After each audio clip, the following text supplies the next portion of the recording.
CM ಪುತ್ರ ಯತೀಂದ್ರಗೆ DCM DK ಬಣ counter ಕೊಟ್ಟಿದೆ. ಸಿದ್ದು ಪೂರ್ಣಾವಧಿ ಸಿಎಂ ಎಂದಿದ್ದಕ್ಕೆ ಕೆಂಡಾಮಂಡಲರಾಗಿದ್ದಾರೆ. ಸಿಎಂ ಪುತ್ರ ಯತೀಂದ್ರಗೆ ಡಿಸಿಎಂ ಡಿಕೆ ಬಣ ಕೌಂಟರ್. ಸಿದ್ದು ಪೂರ್ಣಾವಧಿ ಸಿಎಂ ಎಂದಿದ್ದಕ್ಕೆ ಕೆಂಡಾಮಂಡಲರಾಗಿದ್ದಾರೆ. ಯತೀಂದ್ರ ಸಿದ್ದರಾಮಯ್ಯ ಅವರು ನಮ್ಮ ಹೈಕಮಾಂಡ್. ಡಿಕೆ ಶಿವಕುಮಾರ್ ಅವರು ಈ ಒಂದು ಸ್ಟೇಟ್ಮೆಂಟ್ ಅನ್ನು ಮೊದಲೇ ಕೊಟ್ಟಿದ್ರು. ಎಂಎಲ್ಸಿ ಯತೀಂದ್ರ ಹೇಳಿಕೆಗೆ ಈಗ ಶಾಸಕ ರವಿ ಗಣಿಗ ಅವರು ಕೂಡ ವ್ಯಂಗ್ಯವಾಡಿದ್ದಾರೆ.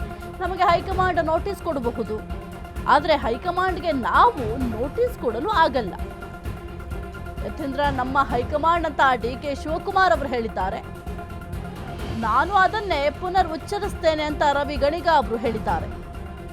ಯತೀಂದ್ರ ಹೈಕಮಾಂಡ್ ಅನ್ನೋದನ್ನ 100% ಒಪ್ತೇನೆ. ಯಾರು ಹೇಳಿಕೆ ಕೊಡಬೇಡಿ ಅಂತ ಹೈಕಮಾಂಡ್ ಹೇಳಿದೆ. ಆದ್ರೂ ಯತೀಂದ್ರ ಹೇಳಿಕೆ ಕೊಡ್ತಿದ್ದಾರೆ ಅಂದ್ರೆ ಅವರು ಸುಪ್ರೀಂ. ಮಾತನಾಡಬೇಡಿ ಅಂದ್ರು ಯತೀಂದ್ರ ಮಾತನಾಡಿದ್ದಾರೆ. ಸಿಎಂ ಪುತ್ರ ಯತೀಂದ್ರನೇ ಪವರ್ಫುಲ್ ಅಂತ ಅಲ್ವಾ ಹಾಗಾದ್ರೆ ಅಂತ ಪ್ರಶ್ನೆ ಮಾಡಿದ್ದಾರೆ. ಮಂಡ್ಯದಲ್ಲಿ ಶಾಸಕ ರವಿಕುಮಾರ್ ಗಣಿಗ ಕಿಡಿಕಾರಿದ್ದಾರೆ. ಸಿಎಂ ಪುತ್ರ ಯತೀಂದ್ರಗೆ ಡಿಸಿಎಂ ಡಿಕೆ ಬಣದ ಕೌಂಟರ್.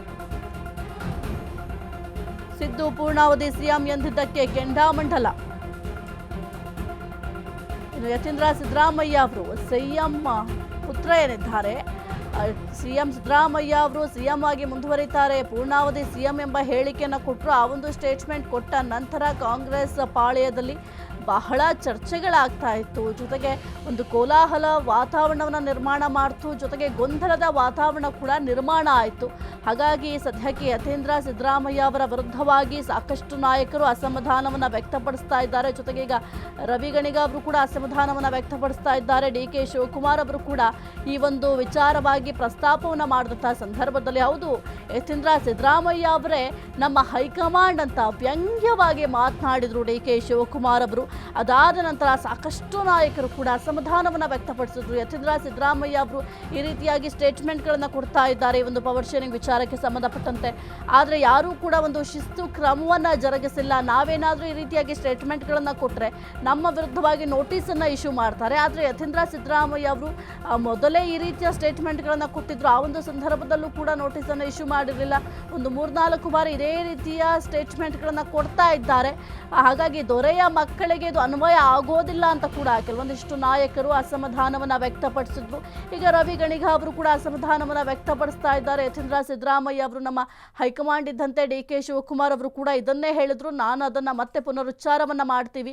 ಯತೀಂದ್ರ ನಮ್ಮ ಹೈಕಮಾಂಡ್ ಇದ್ದಂತೆ, ಜೊತೆಗೆ ಅವರೇ ನಮಗೆ ಸುಪ್ರೀಂ.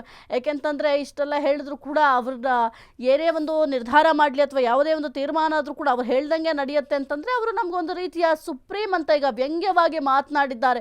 ಏಕೆಂತಂದರೆ ಒಂದು ನೋಟಿಸನ್ನು ಇಶ್ಯೂ ಮಾಡಬೇಕಾಗುತ್ತೆ. ಈ ರೀತಿಯಾಗಿ ಹೈಕಮಾಂಡ್ ಕೊಟ್ಟ ಸೂಚನೆಯನ್ನು ಪಾಲನೆ ಮಾಡಲಿಲ್ಲ ಅಂತಂದರೆ ಯಾರೇ ಆದರೂ ಕೂಡ ನೋಟಿಸನ್ನು ಕೊಡ್ತಾರೆ. ಆದರೆ ಯತೀಂದ್ರ ಸಿದ್ದರಾಮಯ್ಯ ಅವರಿಗೆ ನೋಟಿಸ್ ಕೊಡದೇ ಇರೋದು ಹಲವು ಅನುಮಾನಗಳಿಗೂ ಕೂಡ ಕಾರಣ ಆಗಿದೆ.